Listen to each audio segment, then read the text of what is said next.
இது CD100 எல்லா வேலையும் முடிஞ்சிருச்சு. இன்ஜின் ஒர்க்கிலேருந்து டேங்க் டோர் பெயிண்டிங் பண்ணி கொண்டு வந்துட்டாங்க. இன்னும் ஒரு 4 நாள் ஆயிடுச்சு இந்த வண்டி வேலை முடிக்கிறதுக்கு. 4 நாள் ஆயிடுச்சு. ஜாமானம் கிடச்சி எல்லாம் போட்டு எல்லாம் பண்ணுறதுக்கு.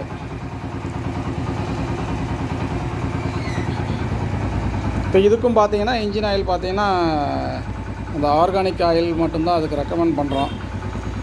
அது இன்ஜின் மேக்ஸிமம் ஃபெயிலியர் ஆகிறதில்ல, ஒன்றும் இல்லை. இது வந்து சைலன்சர் ஸ்டோக்கிலிருந்து எல்லாமே அதோட ஒரிஜினாலிட்டிக்கு கொண்டு வந்தாச்சு. எந்த அளவுக்கு முடியுமோ அந்த அளவுக்கு